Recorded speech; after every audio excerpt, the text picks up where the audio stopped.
ईशावास्यमिदं सर्वं यत्किञ्च जगत्यां जगत् तेन त्यक्तेन भुञ्जीथा मा कृधः कस्यचित् धनम्। प्रिय चिंतनशील बंधुओं, पीछे से प्रकरण चल रहा था, भयम परस्तात् अभयम ते अर्वाक। हंस के दुनिया में मरा कोई तो कोई रो के मरा, मौत बस उसकी अच्छी है जो कुछ हो के मरा। तो इसमें कोई कैसे मृत्यु को प्राप्त होता है, कोई कैसे प्राप्त होता है, लेकिन अच्छा वही होता है जो कुछ हो के जाता है। होके का मतलब है कि कुछ बन करके जाता है। तो हमने उदाहरण दिए थे, ये महात्मा बुद्ध, नचिकेता और स्वामी दयानंद, ये कुछ बन के गए हैं, ये कुछ हो के गए हैं। तो बताया था कि ये इन्होंने संसार के जो लोभ लालच हैं उनकी तरफ नहीं पड़े।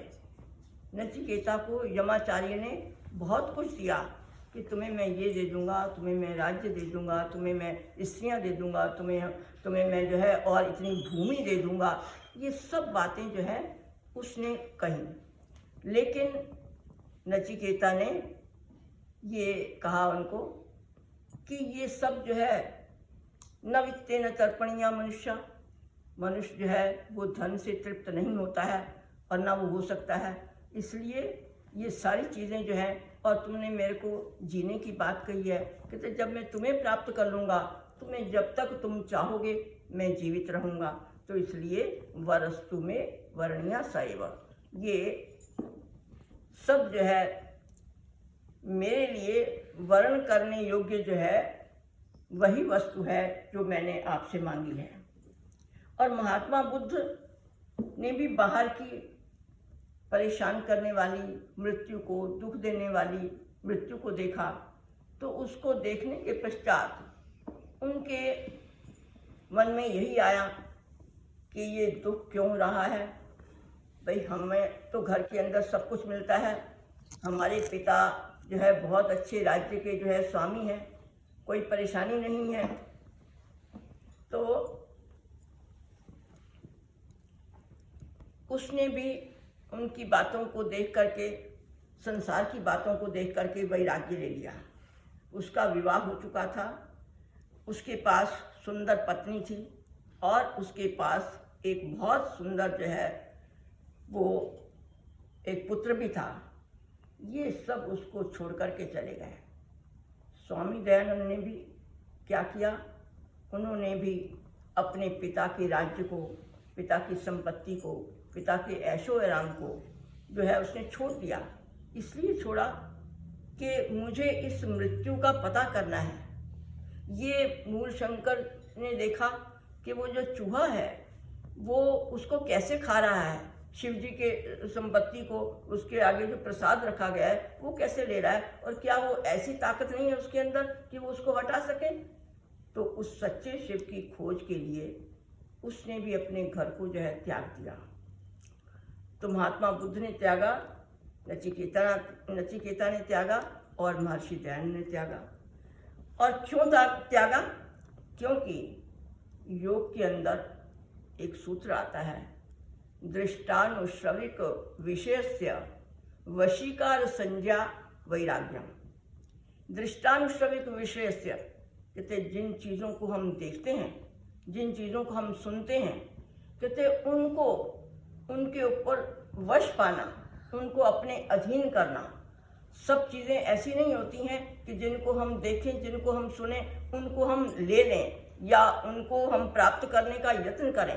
कुछ चीज़ें उसके अंदर लेने लायक होती हैं, कुछ चीज़ें जो है छोड़ने लायक होती हैं। तो इसलिए वशीकार संज्ञा वैराग्यम, वैराग्य उसको कहते हैं इन सारे भोग के विषयों के ऊपर, इंद्रिय विषयों के ऊपर जो है उस पर विजय पाना, यही जो है वैराग्य है। तो इन तीनों ने वैराग्य के ऊपर विजय पाई और वे कुछ होकर के गए हैं, वे कुछ बनकर के गए हैं। उन्होंने संसार को बहुत कुछ दिया है। अब देखना है कि जो मैंने पहले ही बताया था कि कुछ ऐसे होते हैं जो भोगवाद को मानते हैं। और भोगवाद क्या है? उस दिन मैंने बताया कि भूंग शोपे बर मस्वता, वो कहते हैं खाओ पियो मौज करो। और उनका दूसरा वो है कि यावत जीवेत सुखम जीवेत ऋणम कृत्वा घृतम पिबेत। अरे भाई, जब तक जियो सुख से जियो। ऋणम कृत्वा, ऋण भी ले लेते हो तो उसका तुम घी पियो, जब अच्छी अच्छी चीज़ें ले लो और ऋण देने की परवाह मत करो। दे दिया जाए तो ठीक है और नहीं दिया जाए तो ठीक है। तो ऐसे में क्यों ऐसा सोचता है? क्योंकि भस्मीभूतस्य देहस्य पुनरागमनम कुतः। कहते जब शरीर जो है वो भस्मीभूत हो जाता है, वो राख की ढेरी हो जाता है, तो फिर वो वापस नहीं आता है। तो इसलिए जो कुछ करना है यहीं पर ही करना है। तो उन्होंने अब इस पर विचार करते हैं कि खाओ पियो मौज करो। खाओ का मतलब है कि जो इच्छा में आए, जो मन करे उसको तुम खाओ, जो तुम्हें स्वादिष्ट लगे वो तुम ले लो, तो अपनी इच्छा के अनुसार चलो। तो उन्होंने क्या किया कि सब चीज़ें, और तो जैसे रोटी है, दूध है, आटा है, ये सब लेते हैं, लेकिन उसके साथ ही उन्होंने मांसाहार भी किया। मांस को भी लेते हैं। अब मांस के लिए किसी का भी मांस हो और उसको जो है वो निर्दयता से जो है उसकी हत्या करके उसको ले लेते हैं। तो इसमें हमें क्या मिलता है कि जब हम हत्या करते हैं तो ये हिंसा हो जाती है। अहिंसा जो है वो परम धर्म है, इसलिए उस हिंसा को करना जो है ये उनके लिए ठीक नहीं है। और दूसरी बात ये है कि उनके जीव की जो है लालसा है। एक तो हत्या है और ये उसके भोगवाद है, ये उसकी लालसा है। तो इस तरह से उनको, एक मिनट, इसको जो है ना ये शांत रहो थोड़ा सा। तो मांसाहार करना ये हिंसा को बढ़ावा देता है। जब कोई व्यक्ति अपने बच्चे के मांस को नहीं खा सकता है तो वो कैसे भेड़ बकरियों के बच्चों को जो है उसके मांस को खाते हैं? तो ये मनुष्यता के, मानवता के, इंसानियत के बिल्कुल विपरीत है। तो ऐसी स्थिति में वो क्या होता है कि वो पशु बन जाता है। और दूसरी चीज़ और देखो, वो मांसाहार भी करता है, जो चीज़ें नहीं लेनी चाहिए उनको लेता है, उसके साथ साथ वह शराब भी पीता है। ये भोगवादी जो है मदिरा का सेवन करते हैं। तो मदिरा के सेवन से क्या क्या बीमारियां हो जाती हैं, क्या क्या स्वभाव हो जाते हैं, उनको हम देखें कि मदिरा के सेवन से एक तो पारिवारिक हानि होती है, एक आर्थिक हानि होती है, और दूसरा बुद्धि की हानि होती है, और चौथी चीज़ जो है काम की प्रवृत्ति बढ़ती है। तो जो वो लेते हैं मदिरा, उसमें मदिरा पान करते हैं, तो सबसे पहला काम क्या है कि उसकी बुद्धि चली जाती है, उसकी बुद्धि मारी जाती है, और इसके बाद और अनर्गल जो है प्रलाप करता है, जो मन में आता है वो जो है कहता रहता है। और तीसरी चीज़ क्या है कि बिना धन के शराब नहीं आती है। और वो घर में जो पारिवारिक स्थिति को नहीं देखता कि हर एक के घर के अंदर इतना धन नहीं होता है, लेकिन उस धन की हानि जो है वो इस मदिरा के द्वारा करते हैं। और पारिवारिक हानि होती है, तो जहाँ पर जिस परिवार के अंदर लगभग लोग जो है मदिरा ही पीने वाले हों, तो उसमें स्त्रियों के मन पर और बच्चों के मन पर बुरा प्रभाव पड़ता है। अब वो एक दिन ऐसा आता है कि बच्चे उसको देखते हैं, सामने सामने देखते हैं, और वो भी जो है उसको पीने लग जाते हैं। तो ये स्वभाव जो है उनके अंदर आ जाता है, और उससे सारे का सारा परिवार जो है बिगड़ जाता है। फिर धन की हानि ये है कि धन अगर नहीं भी होता तो पहले तो अगर जिसके पास होता है तो वो जो है अपना खर्च करता चला जाता है। आखिर कब तक खर्च होगा? इसके बाद किसी दिन कमी भी हो जाती है। तो कमी हो जाती है तो अपनी पत्नी के जो उसके गहने पड़े होते हैं, उसकी जो चीज़ें पड़ी होती हैं, उसको वो चुरा लेते हैं, और चुरा करके जो है ले जाते हैं। पत्नी को पता चल जाता है। इसके बाद जो है घर के अंदर झगड़ा होता है। जब कुछ भी खाने का ना हो तो उसके अंदर ये एक आपातकाल है तो ऐसी स्थितियों में, और ये तो है ही है, आर्थिक हानि, पारिवारिक हानि है, और उसकी बुद्धि की हानि है, और साथ में काम की प्रवृत्ति जो है वो भी भड़कती है। तो ऐसी स्थिति में वो कुछ का कुल जो है वो अनर्गल प्रलाप जो है वो करता रहता है। अब जो व्यक्ति भोगवादी नहीं है, जो निर्भीक मार्ग के ऊपर चल रहा है, जिसने वैराग्य को पहचाना है, वैराग्य को धारण किया हुआ है, ऐसे व्यक्ति वो देखते हैं कि ये मनुष्यता का मार्ग नहीं है, ये मानवता का मार्ग नहीं है। न तो मांसाहार जो है वो मानवता का मार्ग है, और न ही ये मदिरा का पीना। तो इसलिए वो कहते हैं कि ये जो दानवता का मार्ग है, दुर्जनों का मार्ग है, इसको छोड़ देना चाहिए। अब देखना है कि ये लोग जो भोगवादी हैं वो ऐसा क्यों करते हैं, क्या चीज़ उनको मिली है जिसके आधार पर वो इस तरह का आचरण करते हैं। नहीं तो व्यक्ति जैसा देखता है वैसे करता है, तो अच्छे आचरण भी संसार के अंदर हैं, परंतु उन्होंने देखा लोग जो है व्यक्ति के ऊपर, जो अपने से बड़े हैं उनके ऊपर वो लांछन लगा देते हैं। तो उन्होंने एक ये उपनिषद का एक मंत्र जो है इसको देखा, इसको देख करके उन्होंने रास्ता बदल दिया। और वो क्या रास्ता है मैं अभी आपको बताती हूँ। मैंने अभी बताया परांची कहानी व्यतिरक्त स्वयंभू के परमेश्वर ने इंद्रियों को बाहर की ओर बनाया है। जब बाहर की ओर बनाया है तो वो जो भोगवादी हैं वो प्रत्यक्ष के दर्शन करते हैं। जो कुछ उनके कानों से सुनाई देता है, जो वो नासिका से सुनते हैं, और जो आंखों से देखते हैं, जो वो जिह्वा से बोलते हैं, और ये जो उनकी त्वचा जो है वो करती है, स्पर्श करती है, बस उन विषयों को ही वो मानते हैं। वो सोचते हैं कि यही है कि इसी का ही जो है भोगवाद करो, खाओ पियो और मौज करो, क्योंकि ये इंद्रियां हमको ऐसी ही मिली हुई हैं।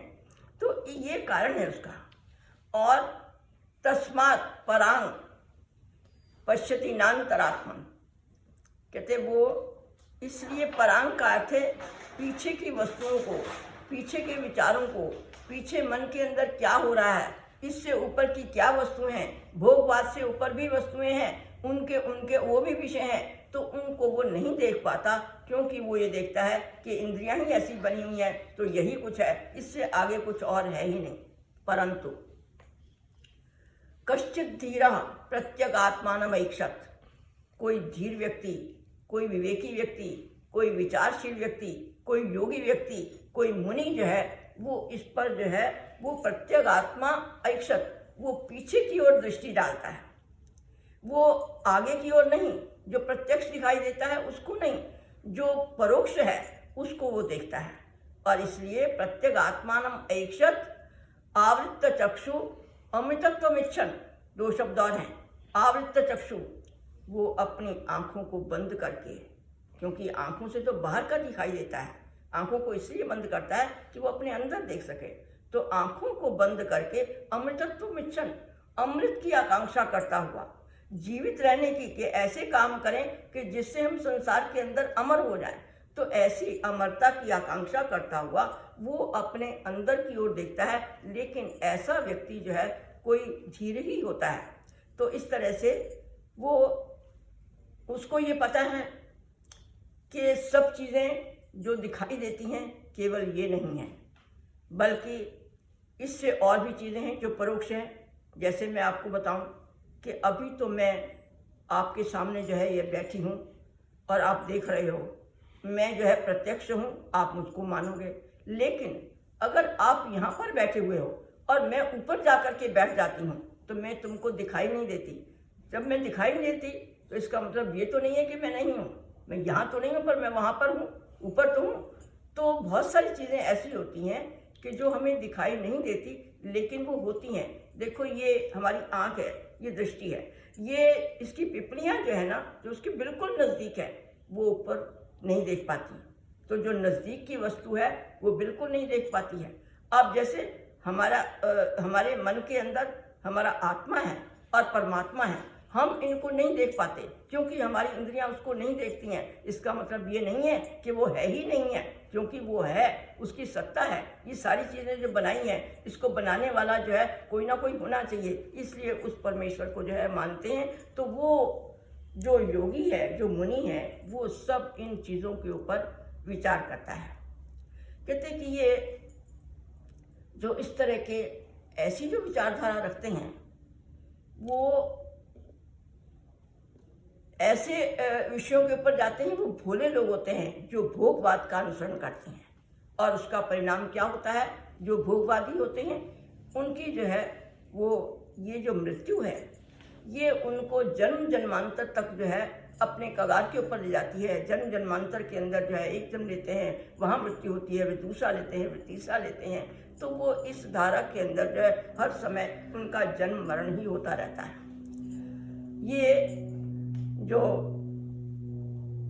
भोगवादी है और दूसरा योगी है, कहते इनके खाने के अंदर, इनके सोच के अंदर, इनके विवेक के अंदर अंतर होता है। ये जो खाते हैं, जो भोगवादी हैं, वो ये सोचते हैं कि अगर हम नहीं खाएंगे तो हम जीवित नहीं रहेंगे, इसलिए खाते हैं कि हम बहुत देर तक जीवित रहें और बहुत देर तक खाते रहें। जो हमें चीज़ पसंद है, जो जिन विचारों को हम चाहते हैं, जो कुछ हमारे आंखें जो है देख सकती हैं, जो कुछ हमारे कान सुन सकते हैं, जो हमें अच्छा लगता है, वो हम अपनी इच्छा के अनुसार जो है चलें। वो ऐसा ये सोच करके वो उसको खाते हैं कि हम जीवित रहें। उसके जीवित रहने का लक्ष्य कुछ और है। वो कामनाओं का उपभोग ही उनके जीवन का लक्ष्य है, ऐश्वर्य का उपभोग ही उनका लक्ष्य है। वो इसलिए अपनी संपत्ति को और अपने जायदाद को उसको जाने नहीं देते, उसके ऊपर जो है सुरक्षा करते हैं और लगे ही रहते हैं उसमें। और एक जो योगी हैं, वो सिर्फ इसलिए खाते वो भी हैं, वो उतना ही लेते हैं जितना उनको आवश्यक है, और लेते इसलिए हैं कि संसार के लोग जो है बुरे रास्ते के ऊपर जा रहे हैं। हम उनको वेद की शिक्षा दे करके, ऊंचे महात्मा लोगों के विचारों को दे करके हम उनको ठीक रास्ते के ऊपर ला सकें। और वो इसलिए खाते हैं कि हम जन्म के पश्चात जो है इस शरीर का क्या होता है, जन्म के पश्चात जो है क्या चीज़ है, ये इसमें आत्मा क्या है, परमात्मा क्या है और पुनर्जन्म क्या है, ये मृत्यु क्या है, इन सब के ऊपर जो परोक्ष चीज़ें हैं, जो सामने दिखाई नहीं देती हैं, उनको जानने की इच्छा से वो खाना चाहते हैं। इसलिए जो चीज़ आवश्यक है, जो चीज़ स्वास्थ्य के लिए ठीक है, ऐसी चीज़ों को लेते हैं। और ये जो भोगवादी हैं उसका वो विचार नहीं करते हैं। तो ऐसे में क्योंकि ये रास्ता जो है वो निर्भीक है और इस रास्ते के ऊपर चलेंगे तो भय लगता है, जन्म मरण का चक्कर जो है, एक जन्म के पश्चात दूसरा और तीसरे के पास चौथा, और ये यहाँ पर ये दुख इत्यादि लगे जाते हैं। तो इसलिए न जातु कामानां उपभोगे न शाम्यति, कहते कभी भी कामनाओं के उपभोग से, इच्छाओं के उपभोग से इच्छाएं कभी समाप्त नहीं होती हैं, इनके ऊपर नियंत्रण करना पड़ता है। तो वो वैरागी लोग, जो महात्मा लोग हैं, जो महर्षि हैं, वो इसको जो है इसके ऊपर नियंत्रण करते हैं और उस जो अमरता का रास्ता है उसको वो प्राप्त करते हैं। ओम शांति।